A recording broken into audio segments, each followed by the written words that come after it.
የውጭ ግንኙነትና ሰላም ጉዳዮች ቋሚ ኮሚቴ የቁልፍ መሰረተ ልማቶችን የሳይበር ደህንነት ረቂቅ አዋጅን በተመለከተ ከባለድርሻ አካላት ጋር መክሯል። በዚሁ ጊዜ የተገኙ ባለድርሻ አካላትም በረቂቅ አዋጁ ይቋቋማል ስለተባለው ፈንድ እንዲሁም ደግሞ የሳይበር ደህንነት አገልግሎት አቅራቢ ውክልናን የተመለከቱና ሌሎችንም ጥያቄዎችና አስተያየቶችን አቅርበዋል። ሀና አብደታ ናት ዝርዝሩን ያዘጋጀችው። በህዝብ እንደራሴዎች ምክር ቤት የውጭ ግንኙነትና ሰላም ጉዳዮች ቋሚ ኮሚቴ በምክር ቤቱ የቁልፍ መሰረተ ልማቶች የሳይበር ደህንነት ረቂቅ አዋጅ ከተመራለት በኋላ የተለያዩ ውይይቶችን እያካሄደ ይገኛል። በዛሬው ዕለትም በረቂቅ አዋጁ ላይ ከባለድርሻ አካላት ጋር የተወያየ ሲሆን አዋጁን ማዘጋጀት ካስፈለገበት ነባራዊ ምክንያቶች ውስጥ አንዱ የሳይበር ጥቃቶች ከአመት ወደ አመት መጨመራቸው መሆኑን የኢንፎርሜሽን መረብ ደህንነት አስተዳደር አብራርቷል። በ2018 በጀት ዓመት በ9 ወራት ውስጥ በቁልፍ መሰረተ ልማቶች ላይ ከ50 ሺህ በላይ የሳይበር ጥቃቶች መፈጸማቸውን የገለጸው አስተዳደሩ ይህም አብዛኞቹ ተቋማት አገልግሎታቸውን ወደ ዲጂታል ስርዓት ከመቀየራቸው ጋር የተያያዘ መሆኑን ጠቅሷል። ቁልፍ መሰረተ ልማት የሚባሉት ለሳይበር ጥቃት የተጋለጡ በሀገር ደህንነትና ብሔራዊ ጥቅሞች ላይ ጉዳት የሚያስከትሉ መሰረተ ልማት ወይም ተቋማትን እንደሚያካትት የተነገረ ሲሆን አሁን ባለው ነባራዊ ሁኔታ 11 የሚሆኑ ዘርፎች መለየታቸው ተነግሯል። እነዚህም የኢንፎርሜሽንና ኮሚኒኬሽን፣ የፋይናንስ፣ የጸጥታና ደህንነት፣ የትራንስፖርት፣ የትምህርት፣ የጤና፣ የውሃና ኢነርጂ፣ የመንግስት አገልግሎቶች፣ የአደጋ መከላከል አገልግሎት፣ ግብርና እንዲሁም ንግድና ኢንዱስትሪ ዘርፎች መሆናቸው ተጠቁመዋል። በውይይት መድረኩ የተገኙ ተሳታፊዎችም ሌሎች ዘርፎችን ለማካተት ለምን አልተሞከረም ሲሉ ጥያቄ አንስተው በቀጣይ ሌሎችም ነባራዊ ሁኔታቸው እየታየ እንደሚካተቱ ተገልጿል። መሰረተ ልማቶቹን ፊዚካሊ ስንጠብቅ ቆይተናል። ነገር ግን እነሱ የሚጠቀሟቸው ፕላትፎርሞች ከሶስተኛ ወገን ተገዝተው የሚገናኙ ሶፍትዌርና መተግበሪያዎች የሳይበር ደህንነት ኦዲትና ጥበቃ ይፈልጋሉ የሚለውን ለማንሳት ፈልጌ ነው። በዚህ ረገድ ኤግዞስቲቭሊ ተለይተዋል ብለን ባናምንም አሁን ባለንበት ቁመና ቁልፍ መሰረተ ልማቶችን ለይተን አዋጁ ላይ ያመላክተናል። ነገር ግን በተገለጸው አግባብ እየጨመርን ወይንም አስፈላጊነታቸው እየቀነሰ ሲሄድ ደግሞ የሚወጡ ይኖራሉ ማለት ነው። በመስፈርቱ መሰረት ይሄን በዛ ያየን እንሄዳለን። ረቂቅ አዋጁ አሁን ኢትዮጵያ ካላት እድገት አንጻር አስፈላጊ መሆኑን የጠቆሙት ተሳታፊዎቹ አዋጁን ለማስተግበር የሚያስችል ባለሙያ አለ ነው የሚል ጥያቄ አንስተው የኢንፎርሜሽን መረብ ደህንነት አስተዳደር ዋና ዳይሬክተሯ ትዕግስት አሚን 780 የሚሆኑ ታዳጊዎችን በዘርፉ ማሰልጠን መቻሉን በመጠቆም ሁሉም በየሴክተሩ ስልጠናዎችን በማዘጋጀት ዘርፉን ለማሳደግ እንደሚሰራ ገልጸው ምላሽ ሰጥተዋል። የቁልፍ መሰረተ ልማት ባለቤቶች እንደ አስፈላጊነቱ በራስ አቅም ወይም በዚህ አዋጅ መሰረት ፈቃድ በተሰጠው የሳይበር ደህንነት አገልግሎት አቅራቢ ውክልና በመስጠት ተግባራዊ ሊደረግ ይችላል የሚል ሀሳብ መያዙን መነሻ በማድረግ ይህ እንደ መከላከያ አይነት ተቋማት ላይ እንዴት ተግባራዊ ሊሆን ይችላል የሚል ጥያቄ ከተሳታፊዎች ተነስቶ ምላሽ ተሰጥቶበታል። ውክልና ስለመስጠት ስንል አሁን በጣም ብዙ ተቋማት አሉ። እንደኛ የጸጥታና ደህንነት ተቋማት አሉ። ሌላ ደግሞ የሲቪል ተቋማትም አሉ።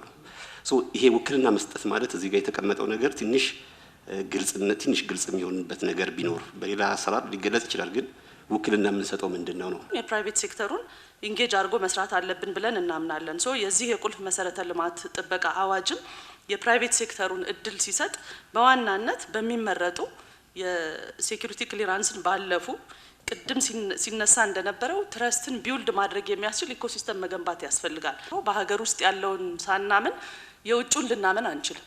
ስለዚህ እነሱ ላይ ትረስት ቢውልድ የማድረግ በፕሮሰሱ እየታቀፉ አቅም እንዲገነቡና እነሱን የማሳደግ ስራ የጋራ የቤት ስራ እንዳለብን መውሰድ ያስፈልጋል። በረቂቅ አዋጁ አስተዳደሩ ከብሔራዊ ደህንነትና ጥቅም አንጻር በውክልና የሳይበር ደህንነት አገልግሎት የማይሰጥባቸውን የቁልፍ መሰረተ ልማቶችን በመመሪያ እንደሚለዩ የገለጸው ቋሚ ኮሚቴው በበኩሉ ይህን በግልጽ እንደሚያመላክት ተናግሯል። ሌላው የተነሳው ጉዳይ በዚህ ረቂቅ አዋጅ መሰረት ፈንድ እንደሚቋቋም የተገለጸ ሲሆን ፈንዱ ከማን ይሰበሰባል፣ ለምን ጥቅም ይውላል የሚለው ነው። ቁልፍ መሰረተ ልማት የሚያስተዳድሩ ሴክተር መስሪያ ቤቶች ቁልፍ መሰረተ ልማቶቻቸው እንዲጠበቁ ገንዘብ ፈንድ ማድረግ አለባቸው ብዬ አስባለሁ።